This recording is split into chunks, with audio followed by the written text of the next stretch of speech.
ఇక ఎంపీ ఎమ్మెల్యేలకు లంచం కేసుల్లో సుప్రీంకోర్టు సంచలన తీర్పు వెలువరించింది. వారికి రాజ్యాంగం రక్షణ కల్పించలేమన్న సుప్రీంకోర్టు రాజ్యాంగ ధర్మాసనం స్పష్టం చేసింది. జస్టిస్ డివై చంద్రచూడ్ నేతృత్వంలోని 7 సభ్యుల ధర్మాసనం ఈ తీర్పును వెలువరించింది. విచారణ చేపట్టిన 7 సభ్యుల రాజ్యాంగ ధర్మాసనం ఏకగ్రీవంగా తీర్పును వెలువరించింది.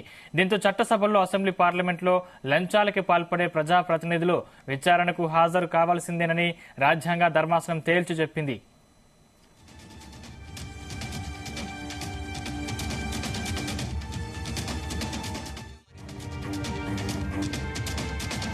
అంశానికి సంబంధించిన మరిన్ని పూర్తి డీటెయిల్స్ మా ప్రతినిధి రవితేజ అందిస్తారు. రవితేజ, కొన్ని సంవత్సరాల పాటు ప్రజాప్రతినిధుల విచారణ విషయంలో, అరెస్టు విషయంలో వారిని కనీసం నోటీసులు జారీ చేయాలన్నా ఖచ్చితంగా లోక్సభ స్పీకర్ గాని, రాష్ట్రాలలో ఉన్నటువంటి అసెంబ్లీ స్పీకర్ గాని ముందస్తుగానే ఆ సమాచారాన్ని ఇచ్చి వారి అనుమతి తర్వాత వారి వద్దకు వెళ్లి నోటీసులు, విచారణ, అరెస్టుతో ఈ చర్యలు చేపట్టాల్సి ఉంది అనేది కూడా గతంలో నుంచి రాజ్యాంగంలో ఉన్నటువంటి ఈ కట్టుబాట్ల ప్రకారంగానే పోలీసులు, దర్యాప్తు సంస్థలు ఆ రకంగానే నడుచుకునేది.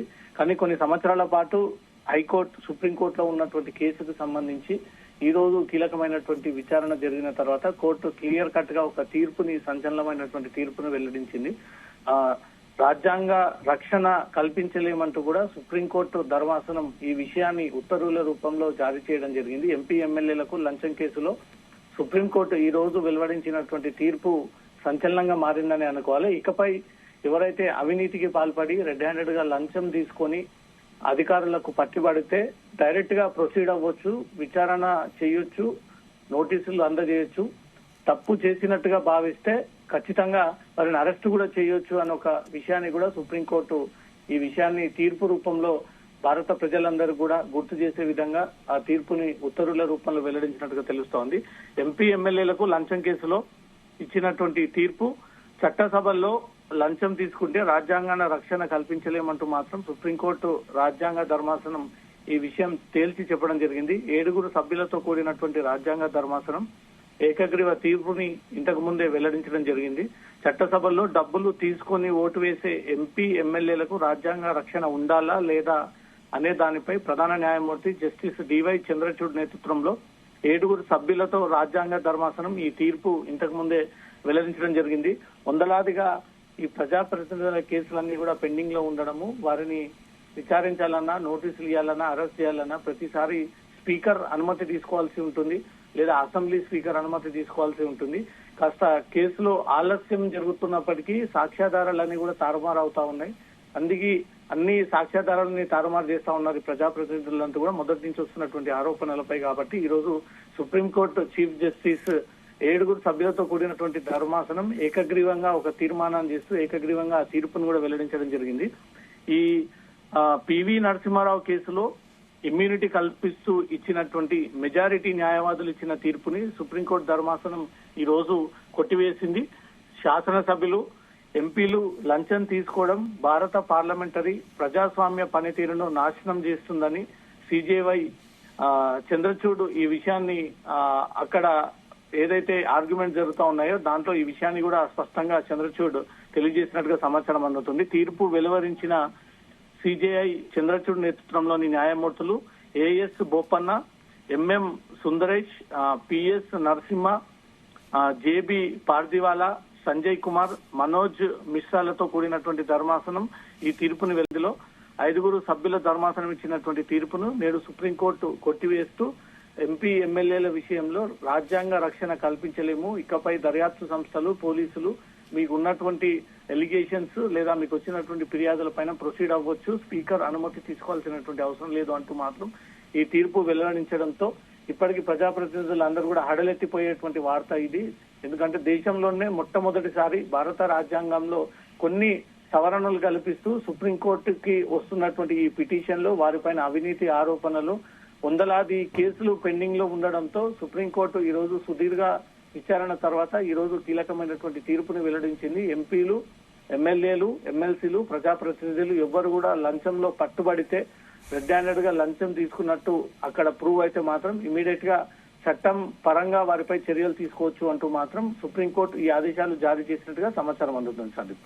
రవితేజ అంటే ఈ కేసు ఎప్పుడు సుప్రీంకోర్టులో పిటిషన్ వేశారు? సుమారు ఈ కేసు ఎన్ని సంవత్సరాలు ఇలానే కొనసాగుతూ వచ్చింది? 1998లో ఈ కేసుకు సంబంధించినటువంటి ధర్మాసనం తీర్పుని వెల్లడించింది. పివి నరసింహారావు కేసులో ఇమ్యూనిటీ కల్పిస్తూ ఇచ్చినటువంటి మెజారిటీ న్యాయవాదుల తీర్పుని సుప్రీంకోర్టు ఈ రోజు కొట్టివేసినట్టుగా సమాచారం అందుతుంది. అప్పటి నుంచి ఇచ్చినటువంటి ఆ తీర్పుని ఆ రకంగానే ఇంప్లిమెంటేషన్ చేస్తా వస్తా ఉన్నారు. 1998 కంటే ముందు నుంచే ఆ తీర్పుని అలాగే ఇంప్లిమెంట్ చేసుకోవడం రావడంతో వీళ్ళు ఇష్టానుసారంగా దోచుకోవడము, అవినీతికి పాల్పడము, అధికారాన్ని ఇన్ఫ్లుయెన్స్ యూజ్ చేయడము, పవర్స్ ని మిస్యూజ్ చేయడము, ఎక్కడ పడితే అక్కడ ఫైళ్ల విషయంలో కావాల్సినటువంటి లంచం డిమాండ్ చేయడము, వారు తీసుకోకపోయినా వారి కింద సిబ్బందికి ఆ లంచాన్ని ఇచ్చి ఆ ప్రాజెక్టులని ఓకే చేయడము, ప్రతిదీ కూడా ప్రతి ప్రజాప్రతినిధి ఏ రకంగా ఆదాయాన్ని పెంచుకోవాలి, ఆస్తులని పెంచుకోవాలి, కుటుంబ సభ్యుల యొక్క ఆస్తులను పెంచుకోవాలనే ఒక ఆలోచనతోటి రాజకీయాల్లోకి వస్తా ఉన్నారు.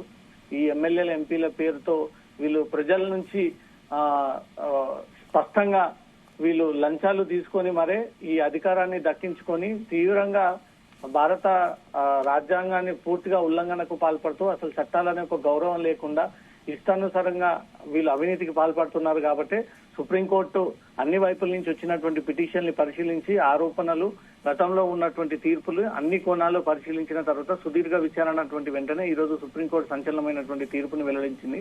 ఈ తీర్పు తర్వాత భారతదేశ వ్యాప్తంగా ఎక్కడ ప్రజాప్రతినిధులు లంచం తీసుకొని అవినీతి ఆరోపణలు ఉన్నా ఇమీడియట్ గా వారిని అరెస్ట్ చేయడానికి ఇతర స్పీకర్లు అనుమతి తీసుకోవాల్సినటువంటి అవసరం లేకుండా నేరుగా వారి ఇంటికి వెళ్లి నోటీసులు ఇచ్చి విచారణ పేరుతో పిలిపించి లేదా అరెస్ట్ చేయాల్సినటువంటి సందర్భం ఏర్పడిందంటే మాత్రం ఎవరి అనుమతి లేకుండా నేరుగా చట్టపరంగా వారిని అరెస్ట్ చేసి ఇచ్చేటువంటి ఒక సౌకర్యం సుప్రీంకోర్టు కల్పించింది. కాబట్టి ఇక్కడ నుండి ప్రజాప్రతినిధులైనా కొంత మార్పు వచ్చి అవినీతికి పాల్పడకుండా లంచాలపైనే వారి వ్యవస్థని నడిపించే కాకుండా ప్రజలకు న్యాయం చేసే విధంగా, ప్రజలకు అందుబాటులో ఉండే విధంగా ఒక ప్రాజెక్ట్ ని చేపడితే ఆ ప్రాజెక్ట్ ఎంతమందికి మేలు చేస్తుంది, ఎంత ప్రభుత్వానికి దాని వల్ల ఉపయోగం ఉంటుంది, ప్రభుత్వానికి ఎంత పేరు తీసుకొస్తుంది అనే ఒక ఉద్దేశంతో ఆలోచించాలి తప్ప డబ్బులు వస్తాయంటే మాత్రం ఆ ప్రాజెక్టు వల్ల నష్టం ఉందని తెలిసినప్పటికీ అలాంటి ప్రాజెక్టులు శాంక్షన్ చేయకూడదు అనే ఒక ఉద్దేశంతో సుప్రీంకోర్టు ఈ ఆలోచన సుప్రీంకోర్టులో ఉన్నటువంటి ఆ పిటిషన్లన్నిటిని పరిశీలించి కోర్టు ఈ రోజు ఈ ఆదేశాలు జారీ చేసినట్టుగా సమాచారం అందుతుంది. సందీప్, రవితేజ్, అంటే సుప్రీంకోర్టు ఇచ్చిన ఈ తీర్పు వల్ల అంటే సామాన్య ప్రజల వల్లే వీరిపై కూడా చర్యలు తీసుకునే అవకాశం ఉందా? డెఫినెట్ గా ఇప్పటికీ కోర్టు పరిధిలోకి వచ్చింది ప్రజాప్రతినిధుల అంశం. ప్రజాప్రతినిధులు పార్టీలను మేనేజ్ చేసి, అధిష్టానాలను మేనేజ్ చేసి ఈజీగా ఎమ్మెల్యేలు, ఎంపీలు అవుతున్నారు. కానీ మళ్లీ తిరిగి ఆ డబ్బులంతా రికవరీ చేయాలంటే పబ్లిక్ పైనే భారం మోపుతూ ఏదైతే తమ కాన్స్టిట్యున్సీలో లేదా పార్లమెంట్ లో ఏదైనా అభివృద్ధి కార్యక్రమాలు చేయాలన్నా, ఏదైనా ఫ్లైఓవర్స్, స్కై ఓవర్స్, వాటర్ కి సంబంధించినటువంటి ఏమైనా ప్రాజెక్టులు చేపట్టాలన్నా, అండర్ గ్రౌండ్ డ్రైనేజ్ కార్యక్రమాలు, ప్రతి కాన్స్టిట్యున్సీలో నిత్యం కోట్లాది రూపాయలకు చెందినటువంటి డెవలప్మెంట్ వర్క్స్ ఉంటాయి. కాబట్టి వీటన్నిటిని కూడా ఎమ్మెల్యే అప్రూవ్ చేయాల్సి ఉంటుంది, ఎమ్మెల్యే దాన్ని కన్సిడర్ చేయాల్సి ఉంటుంది, ఎమ్మెల్యే ఆదేశాల మేరకే మిగతా రెవెన్యూ వ్యవస్థలన్నీ కూడా పనిచేయాల్సి ఉంటుంది. కాబట్టి ఈ రకంగా ఎవరైనా లంచం అడిగినా లేదా ఆ ప్రాజెక్ట్ కి అనుమతి ఇవ్వాలని డబ్బులు డిమాండ్ చేసినా, ఆ రకమైనటువంటి ఆరోపణలు ఏమున్నా ఖచ్చితంగా చట్టపరంగా వారిని అరెస్ట్ చేయొచ్చు, విచారించవచ్చు, నోటీసులు జారీ చేయొచ్చు అనే ఒక విషయాన్ని మాత్రం ఈ తీర్పు ద్వారా కోర్టు క్లియర్ గా తెలియజేయడం జరిగింది.